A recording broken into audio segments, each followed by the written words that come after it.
نشرت الأشاوس. اسألوا عن لالا فاطمة السومر وما كبدته أثناء الاستعمار. إنها جندلك الجزائر والعرب، هذا ما قيل عنها. لقد قاد الجيش ضد المستعمر الغاشم من أجل تحرير الجزائر، فهل عرفتموني؟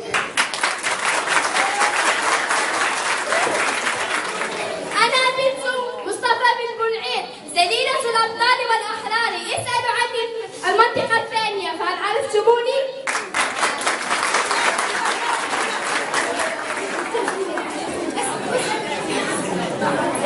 أنا بنت الأمير عبد القادر رمز الكفاح والبطولات، إنه مؤسس الدولة الجزائرية سليلة أحمد زبانة، أول شهيد اعدم بمقتلة.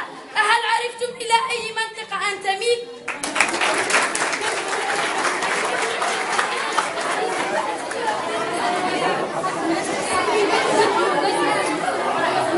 حرية رمالها وواحاتها بجمالها ونباتاتها بحرارها وزائلها من إنتاجها، وبلدنا يمتاز بها، هي صحراؤنا صحراء الجزائر.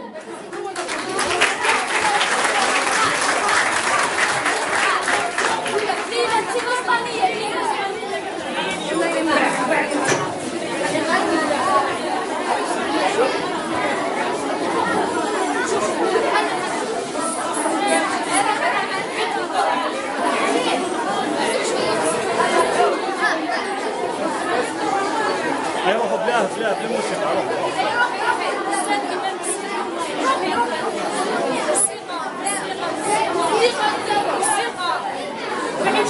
روح بلا موسيقى برك. ابداو بلا موسيقى.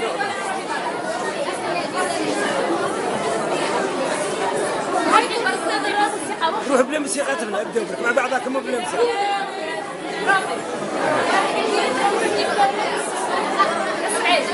هو راح واحد زوج دقائق يروح شوف هو يكمل. لا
الدين.